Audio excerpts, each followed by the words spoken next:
Sir, ബി.ജെ.പിയുടെ സംസ്ഥാന പ്രസിഡന്റായി രാജീവ് ചന്ദ്രശേഖർ അധികാരമേറ്റു. ഇപ്പോൾ അദ്ദേഹം നേരിടുന്ന വെല്ലുവിളികളെക്കുറിച്ച് പല ചർച്ചകളും നടക്കുന്നുണ്ട്. സ്പെസിഫിക്കായി പറഞ്ഞാൽ അദ്ദേഹം നേരിടാൻ പോകുന്ന വെല്ലുവിളി എന്താണ്? അദ്ദേഹം നേരിടാൻ പോകുന്ന ഏറ്റവും വലിയ വെല്ലുവിളി എന്ന് പറയുന്നത് 19% കിട്ടിയിട്ടുള്ള NDA കിട്ടിയിട്ടുള്ള വോട്ട് നിലനിർത്തുക എന്നുള്ളതാണ്.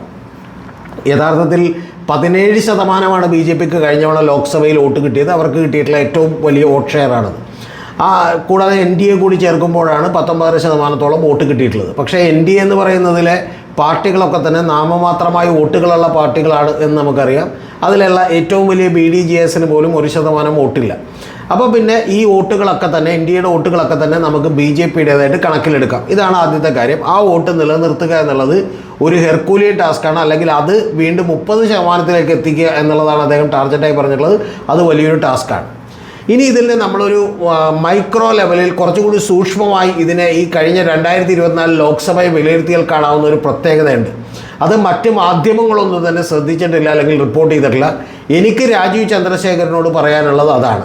അതിലെ പ്രധാനപ്പെട്ട കാര്യം എന്ന് പറയുന്നത്, തൃശ്ശൂരിൽ സുരേഷ് ഗോപി മത്സരിച്ചപ്പോൾ ഉള്ള വോട്ട് പെർസെൻറ്റേജ് എന്ന് പറയുന്നത്, അവിടെ സുരേഷ് ഗോപി ഈ BJPയുടെ ടോട്ടൽ വോട്ടിലേക്ക് കോൺട്രിബ്യൂട്ട് ചെയ്തത് 2.1% ആണ്. 2.1% വോട്ടാണ്. പിന്നെ ആറ്റിങ്ങലിൽ മത്സരിച്ചിട്ടുള്ള V മുരളീധരൻ, അദ്ദേഹം ഇതിലേക്ക് കോൺട്രിബ്യൂട്ട് ചെയ്തിട്ടുള്ളത് 1.6% വോട്ടാണ്. പിന്നെ താഴെ വന്നിട്ടുണ്ടെങ്കിൽ നമുക്കറിയാം ആലപ്പുഴയിൽ നിന്ന് മത്സരിച്ചിട്ടുള്ള ശോഭാ സുരേന്ദ്രൻ, അവർ ഈ BJPയുടെ ടോട്ടൽ വോട്ട് ഷെയറിലേക്ക് കോൺട്രിബ്യൂട്ട് ചെയ്തത് 1.5%. എന്ന് പറഞ്ഞാൽ ഇത് 3 മണ്ഡലങ്ങളിലെ വോട്ട് പെർസെൻറ്റേജും അവരുടെ വോട്ട് ഷെയറും തമ്മിൽ കൂട്ടിവെച്ചാൽ 5.2% വരും. അപ്പോൾ അതായത് ഈ നേരത്തെ കിട്ടിയ 19%-ലധികത്തിൽ നിന്ന് ഈ 5.2% അങ്ങോട്ട് ഒഴിവാക്കിയാൽ പിന്നെ BJPയുടെ വോട്ട് ഷെയർ യഥാർത്ഥത്തിൽ മറ്റ് സ്ഥലങ്ങളിലെല്ലാം കൂടി എന്ന് പറയുന്നത് 14.2%. അപ്പോൾ ആ 14.2% അല്ലെങ്കിൽ 15% ആണ് യഥാർത്ഥത്തിൽ വേണമെങ്കിൽ നമുക്ക് പറയാവുന്ന ഒരു BJPയുടെ വോട്ട് ബേസ് എന്ന് നമുക്ക് പറയാം. അത് ഇതിനു മുമ്പ് BJP പല തെരഞ്ഞെടുപ്പുകളിലൊക്കെ നേടിയിട്ടുണ്ട്. പക്ഷേ ഇവിടെ തൃശ്ശൂരിൽ സുരേഷ് ഗോപിക്ക് കിട്ടിയ എല്ലാ വോട്ടുകളും BJPക്ക് കിട്ടിയ വോട്ടുകളാണ്. അതൊക്കെ നിയമസഭാ തെരഞ്ഞെടുപ്പിൽ അങ്ങനെ തന്നെ തിരിച്ച് BJPക്ക് കിട്ടുമെന്ന് BJP വിചാരിക്കുന്നുണ്ടെങ്കിൽ അത് എത്രമാത്രം ഫലപ്രദമാകും എന്നുള്ളത് കണ്ടറിയണം. അതുപോലെ തന്നെയാണ് ഇപ്പോൾ ആറ്റിങ്ങലിലും അതുപോലെ തന്നെ ശോഭാ സുരേന്ദ്രനും ഒക്കെ നേടിയിട്ടുള്ള വോട്ടുകൾ. അതൊക്കെ തന്നെ നിലനിർത്തുക എന്ന് പറയുന്നതും അതിൻ്റെ പുറത്തേക്ക് ഒരു 10% വോട്ട് കൂട്ടുക എന്ന് പറയുന്നതും വളരെ ശ്രമകരമായ കാര്യമാണ് എന്ന് ഞാൻ വിചാരിക്കുന്നു. അത്തരത്തിൽ ഈ വോട്ട് 30%-ലേക്ക് എത്തിക്കാൻ ഒരു 10-15 സീറ്റുകളെങ്കിലും ഇവിടെ നിന്ന് കിട്ടുക എന്നുള്ളതാണ് ഏറ്റവും വലിയ ചലഞ്ച് എന്ന് പറയുന്നത് രാജീവ് ചന്ദ്രശേഖരൻ്റെ മുമ്പിൽ. ഇതിന് തൊട്ട് മുമ്പ് ഒരു കാര്യം കൂടി പറയാം, ചെറിയ 2 ചലഞ്ചുകൾ കൂടിയുണ്ട്. ഇപ്പോൾ പന്തളവും പാലക്കാടും നഗരസഭകൾ അവരാണ് ഭരിക്കുന്നത്. ഇനി അടുത്ത ഈ ലോക്കൽ ബോഡി തെരഞ്ഞെടുപ്പിൽ, അതായത് 6-7 മാസത്തിനകം വരാനിരിക്കുന്ന ലോക്കൽ ബോഡി തെരഞ്ഞെടുപ്പിൽ ഏതാണ്ട് തൃശ്ശൂരും അതുപോലെ തിരുവനന്തപുരം ഒക്കെ പിടിക്കുക എന്ന് പറയുന്ന ഒരു ടാസ്ക് കൂടിയുണ്ട്. അപ്പോൾ അത്തരത്തിൽ ഈ പാർട്ടിയെ വിജയത്തിലേക്ക് എത്തിക്കുക എന്ന് പറയുന്ന അല്ലെങ്കിൽ വലിയൊരു ഫിനോമിനലായിട്ടുള്ളൊരു നേട്ടമുണ്ടാക്കുക എന്നുള്ളതാണ് രാജീവ് ചന്ദ്രശേഖരൻ്റെ മുമ്പിലുള്ള ഏറ്റവും വലിയ ചലഞ്ച്.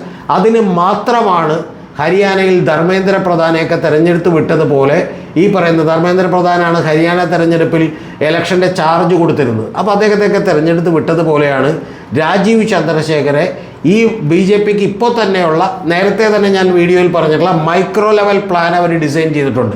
ആ ഡിസൈൻ ചെയ്തിട്ടുള്ള മൈക്രോ ലെവൽ പ്ലാനിലേക്ക് അത് നയിക്കാൻ, അത് എക്സിക്യൂട്ട് ചെയ്യാൻ ഫിറ്റ് ചെയ്യുന്ന ഒരാളെന്നുള്ളതൊക്കെയാണ് രാജീവ് ചന്ദ്രശേഖരനെ പറഞ്ഞു വെച്ചിട്ടുള്ളത്.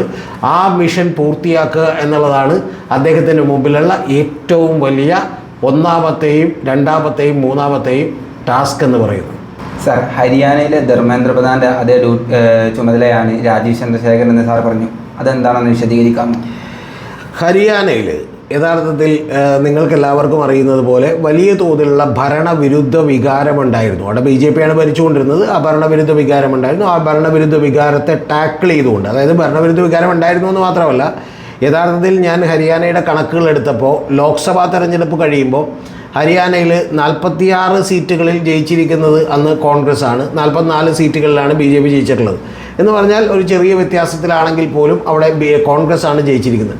അപ്പോൾ അതിനെ പിന്നീട് ഹരിയാന നിയമസഭാ തെരഞ്ഞെടുപ്പിൽ എങ്ങനെ മറികടന്നു എന്നുള്ളത് നിങ്ങൾ പഠിക്കേണ്ട ഒരു കാര്യമാണ്. ഞാൻ അതിനെക്കുറിച്ച് വളരെ വിശദമായി വീഡിയോ ചെയ്തിട്ടുണ്ട്. അതുകൊണ്ട് ഞാൻ അത്രയും ഡീറ്റെയിലിങ്ങിലേക്ക് പോകുന്നില്ല. പക്ഷേ ചെറിയൊരു കാര്യം പറയാം.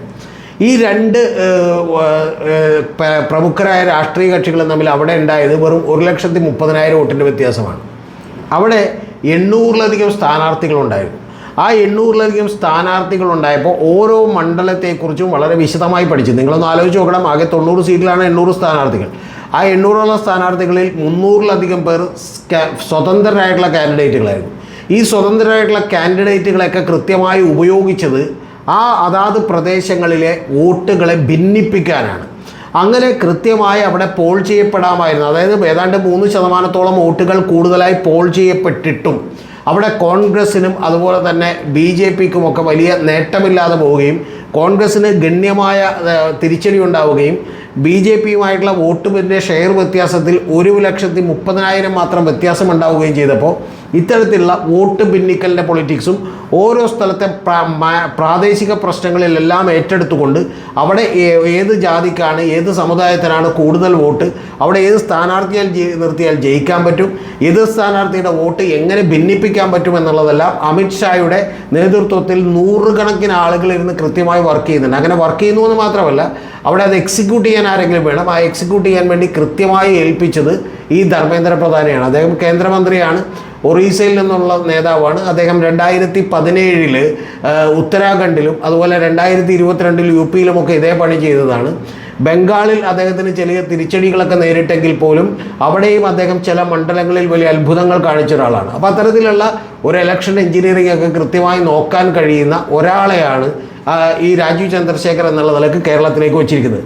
കേരളത്തിൽ ഇത് രാജീവ് ചന്ദ്രശേഖരനെ വെച്ചുകൊണ്ടുള്ള ഈ പരീക്ഷണത്തിൻ്റെ പണി തുടങ്ങിയത് ഇപ്പോഴെങ്ങുമല്ല. അത് നിങ്ങൾ മനസ്സിലാക്കേണ്ടത്, കേരളത്തിലാകെയുള്ളത് 14 ജില്ലകളാണെന്ന് നിങ്ങൾക്കറിയാം. അത് സംഘടനാ ജില്ലകളായി 30 എണ്ണമായി വിഭജിച്ചുകൊണ്ട് 30 ജില്ലാ പ്രസിഡന്റുമാരെ വെച്ചുകൊണ്ട് 140 മണ്ഡലങ്ങളിലേക്ക് 240ഓളം വരുന്ന മണ്ഡലം കമ്മിറ്റികൾ രൂപീകരിച്ചുകൊണ്ട് അവിടെ 20,000-ഓളം ബൂത്തുകളെ കൃത്യമായി സജ്ജമാക്കിക്കൊണ്ട് 60 മണ്ഡലങ്ങളിൽ 35,000-ലധികം വോട്ടുള്ള BJPയുടെ 60 മണ്ഡലങ്ങൾ കണ്ടെത്തിക്കൊണ്ട് അതിൽ തന്നെ കഴിഞ്ഞ 2 തവണയായി, അതായത് കഴിഞ്ഞ ലോക്സഭയിലേക്ക് തെരഞ്ഞെടുപ്പ് നോക്കിയിട്ടുണ്ടെങ്കിൽ 11 മണ്ഡലങ്ങളിൽ 1ാം സ്ഥാനത്താണ് BJP, 9 മണ്ഡലങ്ങളിൽ 2ാം സ്ഥാനത്താണ്, 10 മണ്ഡലങ്ങളിൽ ഏതാണ്ട് ഒരു നെക്ക് ടു നെക്ക് ഫൈറ്റിൽ ക്ലോസ് സെക്കൻഡാണ് എന്നാൽ തേർഡാണ്, പക്ഷേ ക്ലോസ് സെക്കൻഡിന് അടുത്ത് വന്ന തേർഡാണ്. അപ്പോൾ കഴിഞ്ഞ 2021 തെരഞ്ഞെടുപ്പിൽ 9 മണ്ഡലങ്ങളിൽ സെക്കൻഡ് വന്നതാണ്. അപ്പോൾ ഇതെല്ലാം തമ്മിൽ ക്ലബ്ബ് ചെയ്തുകൊണ്ടുള്ള 60ഓളം വരുന്ന മണ്ഡലങ്ങളിൽ കൃത്യമായി BJP പണിയെടുക്കാൻ തീരുമാനിച്ചിട്ടുണ്ട്. അതിൽ തന്നെ 30 എണ്ണത്തിന് കുറച്ചും കൂടി ശ്രദ്ധ കൊടുക്കണം എന്ന് തീരുമാനിച്ചിട്ടുണ്ട്. അതിൽ തന്നെ ഉറപ്പായും ലഭിക്കുമെന്ന് വിചാരിക്കുന്ന 15ഓളം മണ്ഡലങ്ങളിൽ അത്രത്തോളം എഫേർട്ട് ഇടാൻ തീരുമാനിച്ചിട്ടുണ്ട്. അപ്പോൾ ഇത്തരത്തിൽ വലിയ എഫേർട്ടുകൾ ഇടാനൊക്കെ തീരുമാനിക്കുന്നതിൻ്റെ ഭാഗമായി അത്തരത്തിലുള്ളൊരു പ്രൊജക്റ്റ് അടുത്ത 1 കൊല്ലം കൊണ്ട് വളരെ കൃത്യമായി നടപ്പിലാക്കാൻ ആർക്ക് കഴിയും എന്നുള്ളതിൻ്റെ അന്വേഷണത്തിലാണ് ഈ പറയുന്ന രാജീവ് ചന്ദ്രശേഖറിലേക്ക് എത്തിയിട്ടുള്ളത്. രാജീവ് ചന്ദ്രശേഖരനെ സംബന്ധിച്ചോളം അദ്ദേഹം വളരെ കൃത്യമായി പഠിച്ച് കാര്യങ്ങൾ ചെയ്യുന്ന ഒരാളാണ്. പ്ലാൻ ഉണ്ടാക്കി പദ്ധതികളുണ്ടാക്കി പ്രിപ്പയർ ചെയ്യുന്ന ഒരാളാണ്. 2024 ലോക്സഭാ തെരഞ്ഞെടുപ്പിൽ എനിക്കതറിയാം. വോട്ട് ഭിന്നിപ്പിക്കാൻ വേണ്ടി അദ്ദേഹം അവിടെ തന്നെ ഉള്ള ഒരു കോൺഗ്രസിൻ്റെ ജനറൽ സെക്രട്ടറി, ഒരു സെക്രട്ടറി എന്ന് പറയുന്നൊരു യുവാവിന് യഥാർത്ഥത്തിൽ അങ്ങോട്ട് തന്നെ കാശ് കൊടുത്ത് പ്രചരണത്തിനിറക്കുകയും ഒരു റിബലായി അവിടെ മത്സരിപ്പിക്കുകയൊക്കെ ചെയ്തിരുന്നു തരൂരിനെതിരെ. തരൂരായതുകൊണ്ട് മാത്രം രക്ഷപ്പെട്ടതാണ്.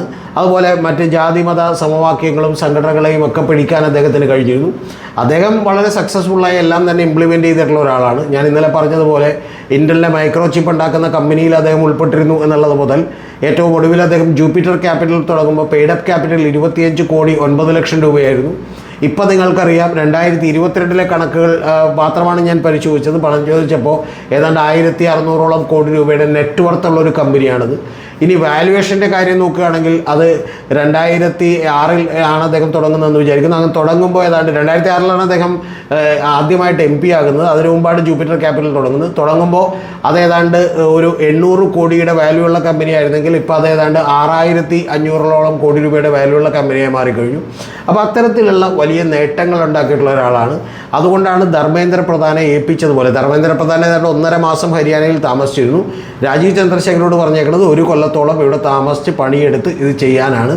പിന്നെ ഈ പ്ലാനുകളൊന്നും ഇന്ന് തുടങ്ങിയതല്ല കേട്ടോ. ഇപ്പോൾ ഉദാഹരണത്തിന് മോദി ഏറ്റവും ആദ്യമായി ഇദ്ദേഹത്തെ മന്ത്രിയാക്കുമ്പോൾ തന്നെ ഇദ്ദേഹം ചെന്ന് കാണുമ്പോൾ വളരെ കൃത്യമായി മോദി പറഞ്ഞത് രാജീവ് ചന്ദ്രശേഖരോട് മുണ്ടുടുത്ത് തുടങ്ങണമെന്നാണ്. കർണാടകത്തിലോ അല്ലെങ്കിൽ ഡൽഹി പൊളിറ്റിക്സിലോ ഒന്നും മുണ്ടിൻ്റെ ആവശ്യമില്ല.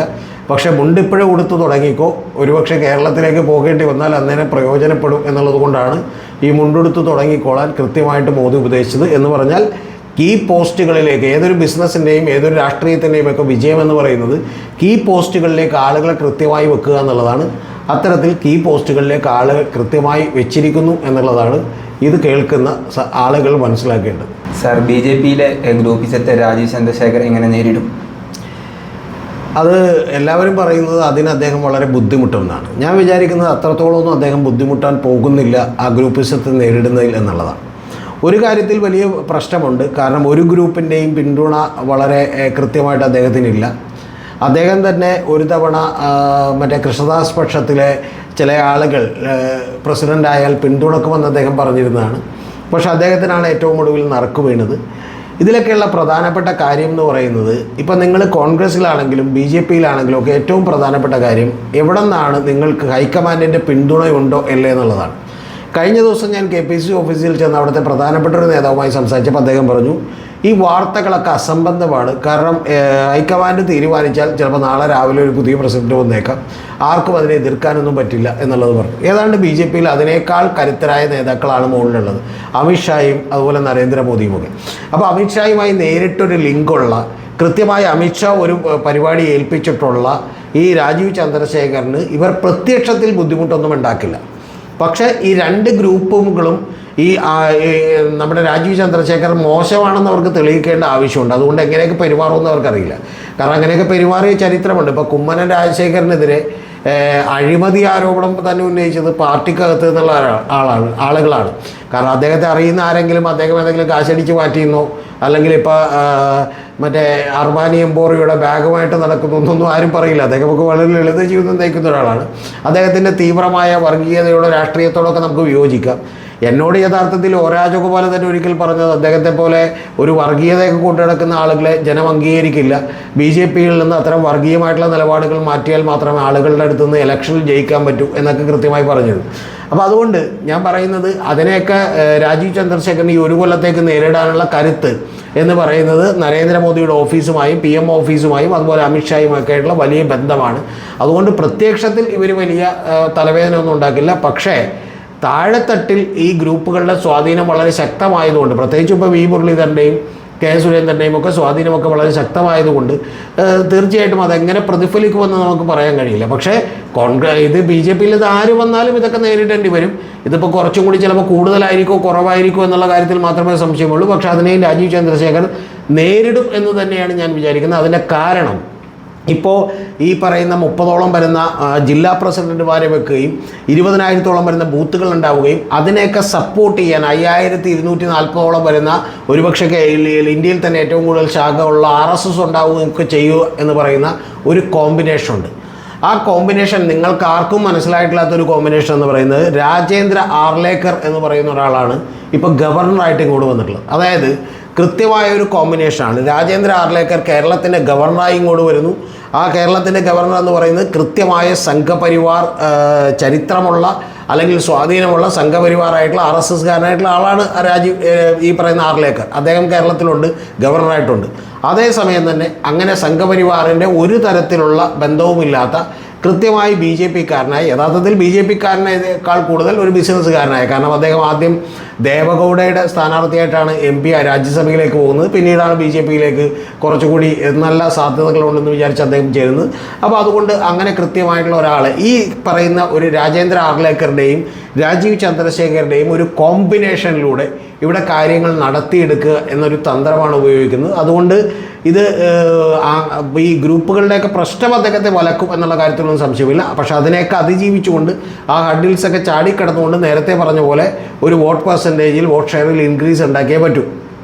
ഇനി ഏറ്റവും പ്രധാനപ്പെട്ട ഒരു കാര്യം കൂടി നിങ്ങളോട് പറയാം. ഇപ്പോൾ ഈ പറയുന്ന ആളുകളൊക്കെ തന്നെ ഇപ്പോൾ അദ്ദേഹം മിക്കവാറും ശോഭാ സുരേന്ദ്രനെയും അതുപോലെ തന്നെ ഷോൺ ജോർജിനെയും അതുപോലെയുള്ള ആളുകളെയും ഒരു 30 പേരെ കോർ കമ്മിറ്റിയിലേക്ക് എടുക്കാനൊക്കെ തീരുമാനിച്ചിട്ടുണ്ട്. അപ്പോൾ അവരൊക്കെ തന്നെ ഇത് എത്രത്തോളം റെസിസ്റ്റ് ചെയ്യുമെന്നുള്ള കാര്യത്തിലൊക്കെ നമുക്ക് സംശയമുണ്ട്. അതിൻ്റെ ഏറ്റവും വലിയ ഒരു ചെറിയ സൂചന കെ സുരേന്ദ്രൻ്റെ പ്രസംഗത്തിൽ തന്നെ കണ്ടിരുന്നു. കാരണം കെ സുരേന്ദ്രൻ്റെ പ്രസംഗത്തിൽ കെ സുരേന്ദ്രൻ കൃത്യമായി പറഞ്ഞത് ഞങ്ങൾ കഴിഞ്ഞ 10 കൊല്ലം കൊണ്ട് വലിയ നേട്ടമുണ്ടാക്കി, വലിയ സംഘടനാ സംവിധാനമുണ്ടാക്കി, അത്തരത്തിലുള്ള ഒരു സംഘടനയാണ് ഞങ്ങൾ നിങ്ങളെ ഏൽപ്പിക്കുന്നത് എന്ന് രാജീവ് ചന്ദ്രശേഖരനോട് പറഞ്ഞു. എന്ന് പറഞ്ഞാൽ നിങ്ങൾക്കെല്ലാം എളുപ്പമാണ്, ഇനി സുഖമായിട്ട് അങ്ങോട്ട് വോട്ട് ഷെയർ കൂട്ടിയാൽ മതി, 30% എത്തിച്ചാൽ മതി, ജയിപ്പിച്ചാൽ മതി എന്നുള്ളതാണ് പറയുന്നത്. പക്ഷേ ഞാൻ നേരത്തെ പറഞ്ഞതുപോലെ ഈ ഒരു സംഘടനാ സംവിധാനത്തിൽ RSSൻ്റെ അടക്കം പിടിമുറുക്കിക്കൊണ്ട് ഇതിനൊരു പരിധി വരെ മാനേജ് ചെയ്യാൻ രാജീവ് ചന്ദ്രശേഖരന് കഴിയും. പക്ഷേ അദ്ദേഹത്തെ കാത്തിരിക്കുന്നത് വലിയ വലിയ വെല്ലുവിളിയാണ് എന്നുള്ള കാര്യത്തിൽ എനിക്കൊരു സംശയമില്ല.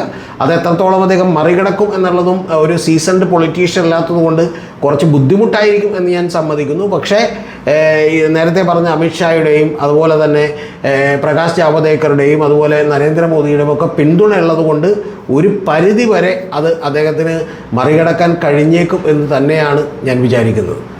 രാജീവ് ചന്ദ്രശേഖറിന് കോൺഗ്രസ് എത്രത്തോളം വെല്ലുവിളി ഉയർത്തുന്നുണ്ട്?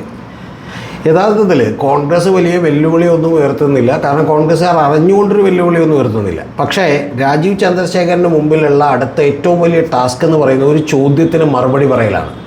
ആ ചോദ്യം എന്താണെന്ന് വെച്ചാൽ BJPക്ക് 2026 ഭരിക്കാൻ കഴിയില്ല എന്ന് ഇവിടെ വോട്ട് ചെയ്യാൻ പോകുന്ന എല്ലാവർക്കും അറിയാം. കൂടി വന്നാൽ അവർക്കൊരു 5-10 സീറ്റുകൾ വേണമെങ്കിൽ കിട്ടിയേക്കാം എന്നുള്ള അവസ്ഥയാണെന്നുള്ളതൊക്കെ എല്ലാവർക്കും അറിയാം. അപ്പോൾ അത്തരത്തിൽ ഭരിക്കാൻ പോകുന്നില്ലാത്തൊരു പാർട്ടിക്ക് എന്തുകൊണ്ട് ഞങ്ങൾ വോട്ട് ചെയ്യണം എന്ന് പറയുന്നൊരു ചോദ്യം അത് കോൺഗ്രസ് ഉയർത്തുന്നതല്ല.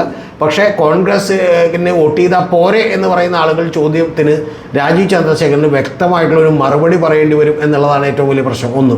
രണ്ടാമത്തേത്, കോൺഗ്രസ്സിന് ഇതിനകത്തുള്ള ഒരു വലിയ അഡ്വാൻറ്റേജ് ഉണ്ട്. അതെന്താണ്? അത് പിണറായി ഭരണത്തിനെതിരെ വലിയ തോതിലുള്ള വികാരമുണ്ട് എന്നുള്ളത് നമുക്കറിയാം. അപ്പോൾ ആ വികാരമുള്ളത് കൊണ്ട് തന്നെ ജനങ്ങൾ കുറേ കൂടി ബുദ്ധിമാന്മാരായതുകൊണ്ട് ഈ വോട്ടുകളൊക്കെ തന്നെ BJPക്ക് പോയാൽ അത് വലിയ തോതിൽ പ്രശ്നമുണ്ടാകും. ഒരുപക്ഷെ പിണറായി തന്നെ അധികാരത്തിൽ വന്നേക്കാം. അതുകൊണ്ട് ഇത് കോൺഗ്രസ്സിന് ചെയ്തില്ലെങ്കിൽ പ്രശ്നമാകും എന്നുള്ളത് അറിയാവുന്നത് കൊണ്ട് തന്നെ തീർച്ചയായിട്ടും ഈ കോൺഗ്രസ്സിന് ആ വോട്ടുകൾ, പിണറായി വിരുദ്ധ വികാരത്തിൻ്റെ വോട്ടുകൾ, ഈവൻ BJP അനുഭാവികളുടെ വോട്ടുകൾ കൂടി അങ്ങോട്ട് പോകാനുള്ള ഒരു സാധ്യതയുണ്ട്. അതാണ് കോൺഗ്രസ് ഉയർത്തുന്ന ഏറ്റവും വലിയ വെല്ലുവിളി. 2001 കോൺഗ്രസ്സിന് 99ഓളം സീറ്റുകൾ കിട്ടിയിട്ടുള്ളതിന് മുമ്പ്. അതുകൊണ്ട് കോൺഗ്രസ് എല്ലാ കാലവും ഇവിടെ അധികാരത്തിൽ വന്നിട്ടുള്ളത് ഈ പറയുന്ന ലെഫ്റ്റ് പിണറായിയൊക്കെ ഫീലിംഗ് ഉള്ളതുകൊണ്ടാണ്. അപ്പോൾ അത്തരത്തിൽ CPM, ലെഫ്റ്റ്, പിണറായിയൊക്കെ ഫീലിങ്ങിനെ കൃത്യമായി ഉപയോഗപ്പെടുത്താൻ കോൺഗ്രസ്സിന് വോട്ട് ചെയ്തേ മതിയാകൂ എന്നുള്ളത് ആളുകൾക്കറിയാം.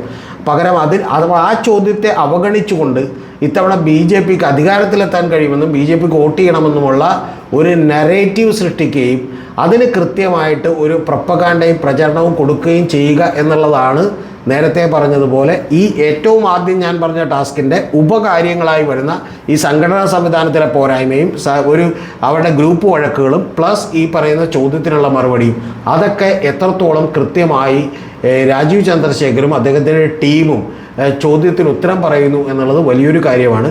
കാരണം ആ ചോദ്യം വലിയ വലിയ വലിയ ഹഡിലാണ് രാജീവ് ചന്ദ്രശേഖരനും BJPക്കും ഈ വരുന്ന നിയമസഭാ തെരഞ്ഞെടുപ്പിൽ.